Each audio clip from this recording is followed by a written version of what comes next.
What's up everybody, bienvenue dans votre émission Top 10, votre présentatrice Diaka Kamara, votre télé Espace TV. Nous avons les 10 meilleurs hits of course. Et aussi Top 10 a eu l'occasion d'aller le week-end dernier assister au lancement des 72 heures du livre. Un événement extraordinaire, you guys get to see it. Vous avez tout ce qui s'est passé, les highlights de cette belle soirée.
Hey, what's up everybody, très chers téléspectateurs, nous sommes à un grand événement qui se passe every year in Guinée-Conakry, les 72 heures du livre. Et oui, vous savez, la lecture est très importante, donc j'invite toute la jeunesse à venir participer aux 72 heures, 72 hours of the book. Et n'oubliez pas, Conakry est la capitale mondiale du livre en 2017. Donc, suivez-moi, nous allons visiter les différents stands et parler aux différents acteurs de ce grand événement.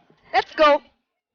Nous sommes au stand du ministère des Mines et de la Géologie et nous sommes là avec Madame Maïmouna Diarabi et Monsieur Yatara Amentidiane et on va leur demander au fait, je sais que toute la jeunesse aimerait savoir qu'est-ce que le ministère des Mines et de la Géologie font au stand des 72 heures du livre. Alors, les 72 heures du livre, cette 8e édition a pour thématique livre, mines et communauté. Donc, le ministère des Mines et de la Géologie est là pour faire la promotion du secteur minier, communiquer sur le secteur, informer le public sur les perspectives de développement au niveau du secteur, sur nos potentialités géologiques, faire comprendre aux gens que la Guinée a une politique minière très intéressante et un code minier très attractif qui va permettre au secteur de jouer son rôle véritable, qui est d'être un levier de croissance pour l'ensemble de l'économie. Pour corroborer ce que mademoiselle vient de dire, c'est surtout pour dire que le code minier, c'est faire la promotion du code minier. Et le code minier, c'est avant tout un livre. Voilà, donc c'est ça la... Le code minier est transcrit dans un livre. Dans un livre. Donc c'est ce qui fait le rapprochement avec les 112 heures du livre.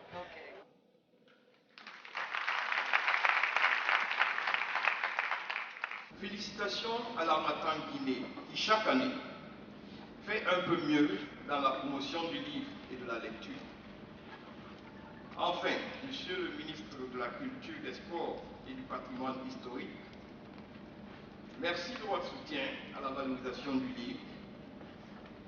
Avec vous, nous avons la certitude que le livre, cet outil d'information et de formation, connaîtra un effort on ne peut plus grand dans notre pays au fil des années.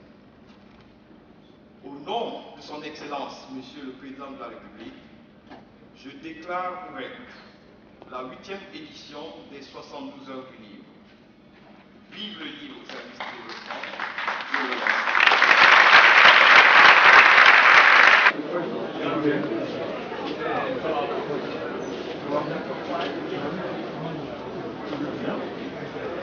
Nous sommes aux 72 heures du livre avec une idole à moi, une de mes femmes préférées en République de Guinée, Madame Sanaba Kaba, ministre des Affaires sociales et de la promotion féminine.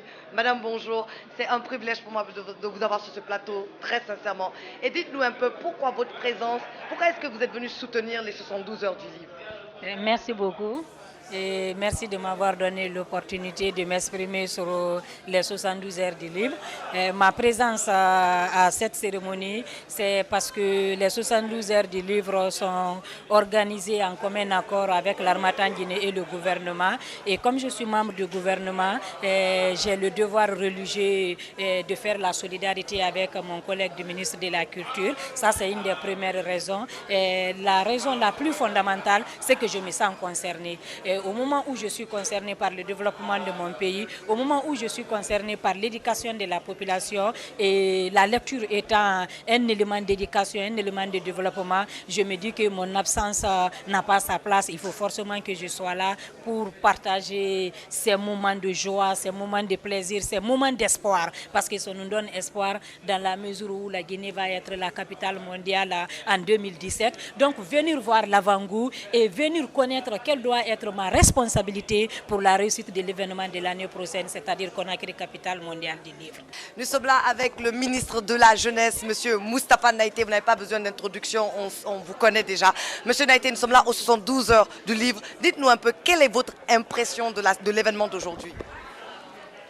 C'est une fierté encore une fois que chaque année, les 72 heures renouvellent avec une nouvelle touche. Et encore bravo, d'abord premièrement à Sansi, bravo à l'équipe qui l'entoure et bravo à l'innovation. Toujours inviter des pays pour venir découvrir la culture, pour venir découvrir le livre dans notre pays. Il ne faut juste pas rater le rendez-vous. C'est un rendez-vous annuel. Il faut toujours venir parce qu'on est toujours entouré des personnes de culture, des hommes de culture, des hommes qui comptent dans notre pays et dans le continent. Et aujourd'hui, les 72 heures sont en train de devenir un rendez-vous africain et mondial pour la lecture et pour le livre. Donc, fierté et vraiment beaucoup de courage à ces organisateurs. Et monsieur le ministre, Conakry a été choisi comme capitale mondiale du livre 2017. Pour vous, en tant que ministre de la Jeunesse, qu'est-ce que ça représente pour toute cette jeunesse? Alors, c'est l'espoir et l'espérance qui renaît dans notre pays avec cette jeunesse qui est à l'avant-garde désormais, qui ne veut plus se faire compter, qui veut être là-dedans et participer au développement du pays. Et je pense que Conakry, capitale mondiale du livre, est l'expression d'une jeunesse dynamique et l'expression d'une jeunesse qui bouge et qui veut faire compter la Guinée dans le concert des nations. Alors, jeunes de Guinée, je vous invite à croire en vous-même parce que le rêve et votre rêve résident en vous. Yes, we can, right? Yes, we can. C'était le ministre de la Jeunesse. Merci beaucoup, monsieur Merci. le ministre. Merci. Votre émission Top 10 aux 72 heures du livre. Nous sommes là avec le ministre de la Culture, des Sports et du Patrimoine historique, monsieur Siaka Barry. Pour vous, qu'est-ce que vous pensez que cet événement va apporter à la Guinée et à toute sa jeunesse? D'abord, ça va apporter à la Guinée quelque chose de fondamental. C'est le fait de rapprocher la jeunesse de la lecture et de rapprocher le livre de la jeunesse. Vous savez que nous sommes un pays essentiellement jeune. Et qui dit avenir dit savoir. Et qui dit savoir dit livre. Aucun savoir n'est en dehors des connaissances livresques. Et Dieu merci, Conakry, capitale mondiale du livre, est une opportunité, est un atout mise à la disposition de la Guinée, que la Guinée devra saisir afin de faire sa propre promotion d'abord. Promotion du pays en promouvant la Guinée comme destination touristique internationale basée sur le livre et sur la culture, mais aussi promotion du livre afin de bâtir désormais une jeunesse saine, tournée vers la lecture, tournée vers la littérature, jeunesse qui puisse être la relève d'une Guinée émergente. Et comme nous sommes en train de parler du livre, c'est nécessaire que je vous demande qui est votre auteur préféré? Naturellement, du côté occidental, c'est Victor Hugo. D'accord. Quand je dis occidental, je parle du côté français. Tout à fait. Du côté africain, j'ai Camara Laye toujours en mémoire, l'immortel Camara Laye. J'ai Amadou Kourouma du côté de la Côte d'Ivoire avec les soleils des indépendances et Dieu n'est pas, Allah n'est pas obligé. Du côté anglo-saxon, puisque vous êtes anglo-saxon, j'ai Richard Hemingway du côté américain et Richard Wright aussi du côté américain. Voilà mes auteurs préférés. Et donc, quel est le dernier livre que vous avez eu le temps de lire?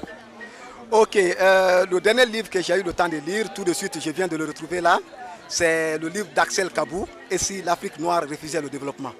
Waouh, je suis là avec l'incroyable Tchangel. D'abord, il est fâché. Il est fâché contre moi. Je devais assister à sa pièce théâtrale Danse avec le diable. J'ai acheté mon ticket, je suis tombée malade. Ça fait 3 semaines que je suis malade. Le diable t'a attaqué avant. Mais toi, tu sais, d'abord, il y a toi qui a assuré la mise en scène. Il y a Radi qui était dedans. Il y a Abi. Je ne pouvais pas rater ça. Ah, c'est bon. Donc, tu pardonnes. C'est bon, t'es pardonné. D'accord. On pinky swear. Donne. Voilà. Ok.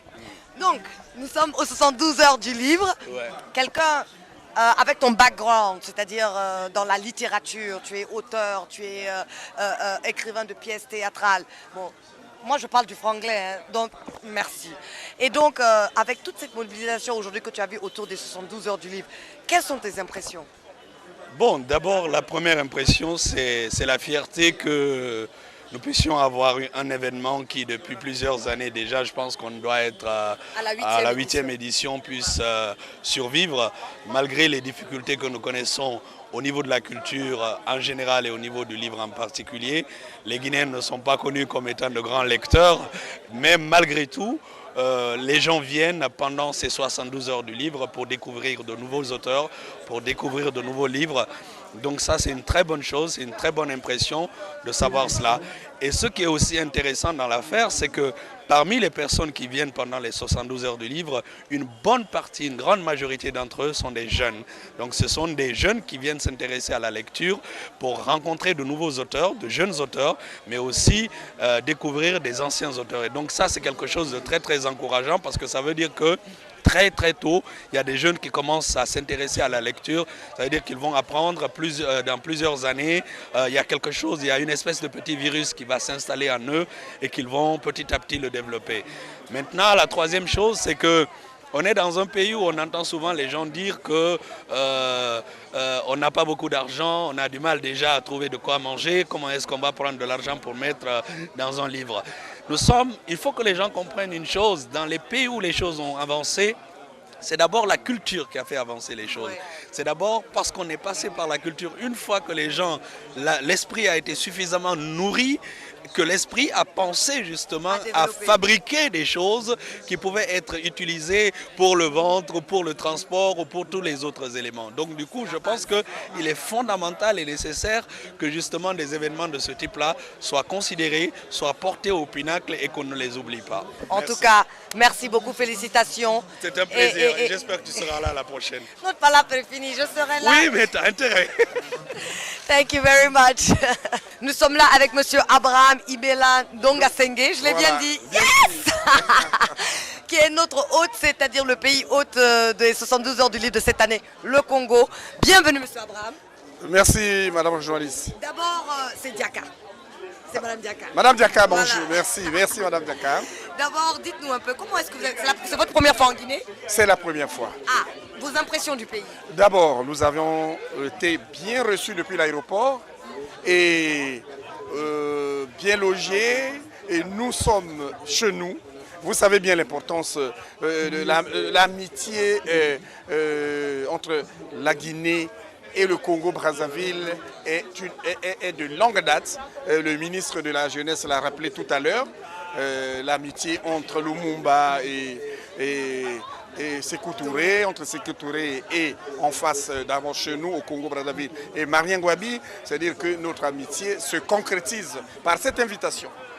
Et donc le Congo qui est aussi une ville renommée pour sa lecture avec des écrivains qui ont fait sortir des livres à travers le monde. Lorsque vous avez reçu l'invitation de la Guinée pour participer à cette édition, comment est-ce que vous avez réagi? Je l'ai dit tantôt, nous avons aussitôt réagi positivement, compris que finalement le Congo et la Guinée ne font que un ici en Afrique. Tout à fait. Et cette manière de concrétiser la relation, ce ne pouvait être que l'honneur fait au Congo à travers l'invitation. Et comment vous avez trouvé la mobilisation autour des 72 heures Oh, du livre là en Guinée? encore. Là, nous commençons par le sommet, parce que la base est le reflet du sommet.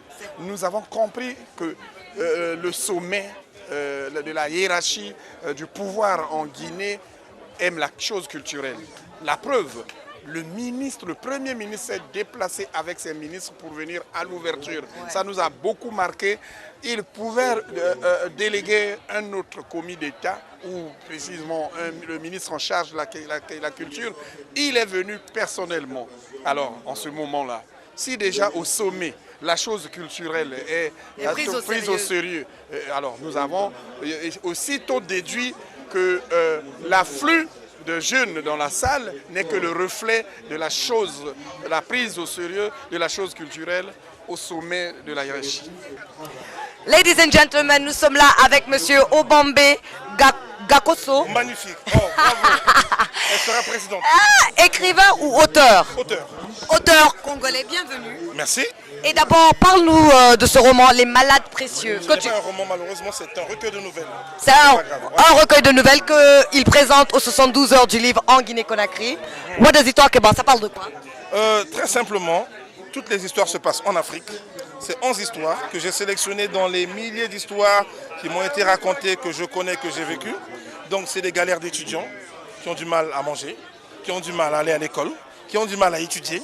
C'est des pères, des mères de famille qui ont du mal à nourrir leurs enfants parce que le contexte est très difficile. C'est quelques histoires d'amour plus ou moins insolites, des choses qui sortent vraiment de l'ordinaire, qu'on n'a pas l'habitude de voir, que les Africains en général condamnent, mais qui finissent quand même par faire rigoler. C'est des histoires insolites d'après-guerre ou de pendant la guerre, où on a des gens qui sont fuis au village, mais un village qui n'a jamais connu, ils s'en est toujours foutu, pour parler crûment de la vie au village. Et je parle de tout ça, du début à la fin. Le but, c'est vraiment de faire rire. Je ne cherche pas à faire conscientiser les gens, mais c'est vraiment rigoler de nos joies, mais surtout de nos petits malheurs du quotidien. Hey David. Hello, how are you? How are you? I'm fine, and you? I'm great. All right, now we're going to do it in French so they can understand what we say. Ok, nous sommes là aux 72 heures du livre avec l'ambassade des États-Unis, Monsieur David. David Kioski. David Kioski. Dites-moi, pourquoi est-ce que l'ambassade des États-Unis a décidé d'accompagner les 72 heures du livre? Bon, parce que la littératie est très importante. Nous souhaitons que tout le monde puisse avoir accès aux livres pour s'améliorer la connaissance, etc. Oui. Et donc, avec toutes les éditions qui se sont passées, vous voyez chaque année, la population, les gens s'amassent, ça augmente. Là même, Conakry a été choisie comme la capitale mondiale du livre en 2017. Oui. Vos pensées par rapport à ça? Je pense que c'est incroyable. Je suis ici en Guinée depuis un an et j'ai appris que tous les citoyens de Conakry, tous les citoyens de Guinée, ils aiment les lectures. Donc, je pense que ça serait très bon pour, je ne sais pas le français, showcase. De montrer. De montrer, c'est très simple. De montrer le aime leur amour pour le livre. Leur amour pour la lecture. Et là, maintenant, nous allons nous diriger à un autre stand. Nous sommes toujours aux 72 heures du livre et c'est le stand de Agui Perl, mais c'est un stand very particular. Tous les livres que vous voyez ici sont en Peul. Bonjour. Bonjour, madame. Vous allez bien? Oui, je vais bien. Donc, expliquez-nous un peu le concept de vos stands. Ok, là, vous êtes au stand de langue nationale, Pulaar. Et là, vous avez des documents religieux, vous avez des documents littéraires et vous avez des documents d'alphabétisation. Les documents littéraires, qu'est-ce que vous avez comme documents littéraires? Nous avons de la poésie, par exemple, pour la langue. Et vous avez aussi de la poésie, Poronto. Vous avez toujours de la poésie, Selang. Et vous avez encore de la poésie, je finis avec la poésie, Moftan de Gimdi. Moftan de Gimdi, ça veut dire quoi? Ça veut dire un recueil de poèmes. Un recueil de poèmes. Waouh! Nous sommes là avec les gens qui ont œuvré à rendre cet événement un succès, des gens qui ont donné leur temps gratuitement, yes, des bénévoles pour que vraiment cet événement se passe dans les meilleures conditions. Guys, félicitations, bravo, moi ça me fait plaisir de voir des jeunes comme vous motivés à faire quelque chose de positif. Donc je vais vous laisser, vous allez vous présenter, vas-y. Oui, moi c'est Kale Sekouba, je suis bénévole. Je suis venu pour participer à ce grand événement que vraiment on ne doit pas manquer. Moi, c'est Sissé Amara, membre du bénévole. Oui, moi, c'est Kale Mamadi Poré. Je suis vraiment dans l'organisation bénévole et j'étais chargé vraiment de maintien d'ordre. Moi, c'est Sila Nabi, bénévole des 112 heures. Ok, donc dites-moi un peu, pourquoi avez-vous accepté de donner votre temps gratuitement à cet événement? Nous avons accepté de donner notre temps gratuitement à ce grand événement parce que vraiment nous voulons participer au progrès de cette nation. Nous sommes des jeunes aussi, nous sommes les futurs de cette nation. Bon, c'est tout à fait normal. Comme étant jeunes, nous n'avons pas beaucoup d'activités. Donc, ça sera mieux de venir assister à ce grand événement qu'au lieu de rester à la maison sans rien faire. Bien dit. Nous sommes là avec l'homme du moment, Sansi Kaba. Je tiens d'abord à te féliciter pour cet événement. Amine, bravo, bravo, bravo. Tu as réussi à réunir. Nous avons réussi parce que c'est un travail d'équipe. Il ne faut pas dire Sansi Kaba, il y a toute une équipe. Il y a des libraires, des éditeurs, des jeunes bénévoles. Vous avez vu le monde. Donc ce n'est pas Sansi, c'est toute une équipe. Et vraiment, moi, je voudrais vraiment les féliciter, les encourager et leur dire que c'est ensemble qu'on peut bâtir ce pays et cette nation. Dis-moi, quand tu as commencé les 12 heures du livre en Guinée, tout le monde pensait que tu étais fou, ça n'allait pas aboutir à quelque chose. Aujourd'hui, tu vois ce que l'événement est devenu. Quelles sont tes émotions? Qu'est-ce que ça te fait? Ben écoutez, moi, je suis heureux. Vous savez, vivre son rêve, ce n'est pas donné à tout le monde. Nous avons rêvé il y a des années pour avoir ce beau monde dans cet espace. Aujourd'hui, ça devient réalité. Moi, je suis content, je suis fier. Mais je vous dis encore une fois, ce n'est pas que Sansi Kaba. Il y a toute une équipe derrière. Je vois des jeunes filles qui sont en licence, en master, qui passent toute l'année en train de travailler, qui suivent les instructions. C'est vraiment une équipe qui travaille. Je veux dire à la Guinée que c'est ensemble qu'on peut construire cette république et ce pays. Tout à fait. Et donc dis-moi, lorsque tu as eu la nouvelle que la Guinée avait été choisie comme capitale mondiale du livre pour 2017, comment est-ce que tu as réagi? C'était quoi ta réaction? Yaka, j'étais convaincu déjà le 23 avril dernier qu'on avait tous les atouts. Vous savez, beaucoup ont posé la question ici en Guinée, pourquoi chaque année les 72 heures tombent sur le 23 avril. Moi, j'ai fait des études, j'ai fait Polytechnique. Pour ceux qui ne connaissent pas, je suis mathématicien à l'origine. Et ensuite, après mes études, j'ai fait de la gestion et du management. Et après toutes ces études, je suis allé faire une étude professionnelle sur l'édition. Quand j'ai appris que le 23 avril de chaque année, une ville dans le monde entier était distinguée, je me suis dit qu'il faut travailler.